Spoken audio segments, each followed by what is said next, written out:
Salut à tous, c'est Gemma. Bienvenue sur la 2CGM. Le riz au vermicelle est un grand classique de la cuisine du Levant et du Moyen-Orient, ce qui lui vaut son surnom de riz arabe.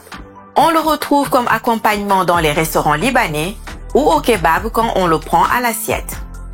Il est extrêmement simple à réaliser et demande peu d'ingrédients et de techniques. Riz au vermicelle, c'est parti!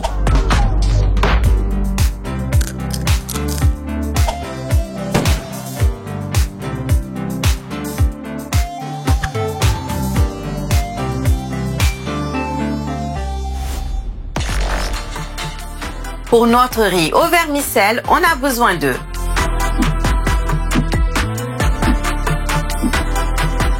Vous pouvez retrouver cette liste dans la description sous la vidéo. Préférez du riz long pour cette recette. On a choisi du basmati, qui est l'un des riz les plus utilisés au Moyen-Orient. Vous pouvez bien sûr utiliser du riz jasmin ou parfumé, ça fonctionne aussi. Les mesures du jour ne sont pas en grammes, mais en volume. C'est toujours plus simple pour expliquer comment préparer du riz. J'ai pris ce verre moutarde. Il me servira de dose pour les quantités. Si vous choisissez une tasse ou autre, le principe reste le même. Je vais le laver pour me débarrasser d'un maximum d'amidon et éviter qu'il ne colle à la cuisson. J'envoie mes 2 verres de riz basmati dans un saladier et je le remplis d'eau. En remuant avec la main, l'eau se trouble et devient blanche. C'est le fameux amidon qui commence à s'échapper. Je me débarrasse de cette eau et je répète le processus. Je remplis d'eau, je mélange bien et j'évacue le liquide. Dernier passage, l'eau est quasiment claire. J'égoutte bien le riz dans une passoire, le temps de passer à la suite. J'utilise des vermicelles pour cette recette. Si vous n'en avez pas, vous pouvez choisir des capellini, qui sont des sortes de spaghettis très fins. Il suffit d'en casser des sections comme ceci pour avoir à peu près la même chose que des cheveux d'ange ou des vermicelles. Ce type de pâte est également utilisable. Un ratio de 1 verre de vermicelle pour 2 verres de riz est mon dosage préféré, mais ce n'est vraiment pas au milligramme près. Pour la cuisson, j'utilise une grosse cocotte. L'objectif final est d'avoir de jolis grains de riz qui ne sont pas cassés et qui ne partent pas en bouillie.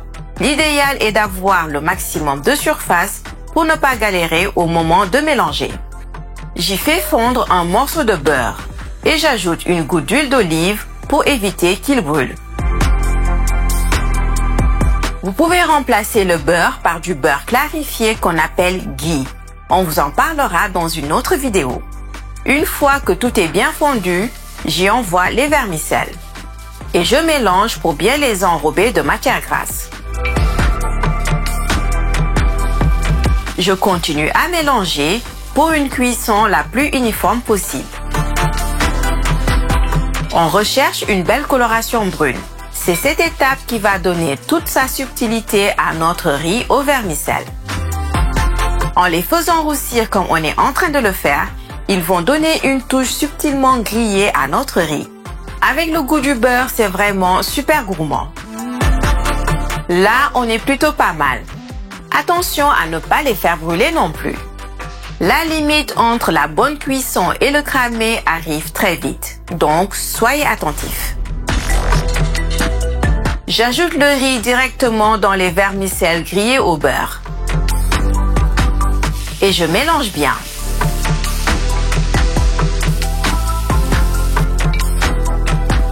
Je n'oublie pas de saler.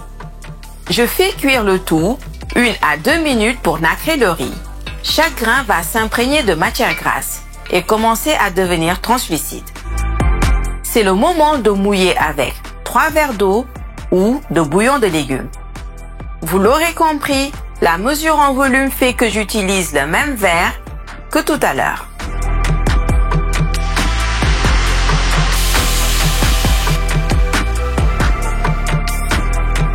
J'ajoute un peu de poivre du moulin. Je remue rapidement. et j'attends que l'ébullition reprenne. Chose qui est plutôt rapide.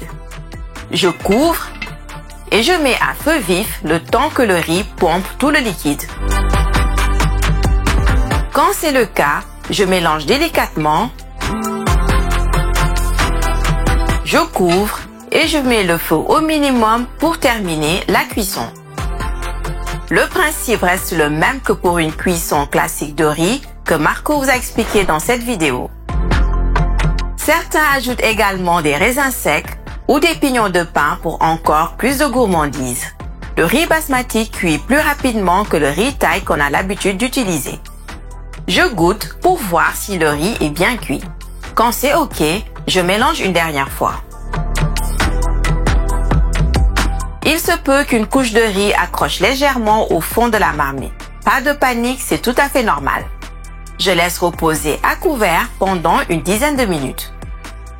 La cuisson du riz n'en sera que meilleure et la fameuse couche qui a gratiné au fond va se décoller comme par enchantement. Et voilà ce qu'on obtient. Les grains de riz sont bien cuits, ils se détachent super bien.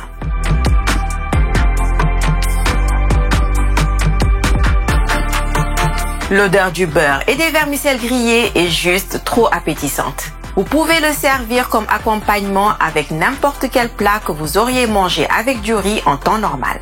On peut même le consommer tel quel, tellement il est gourmand. Vous pouvez également le manger avec un peu de fromage blanc. C'est un délice.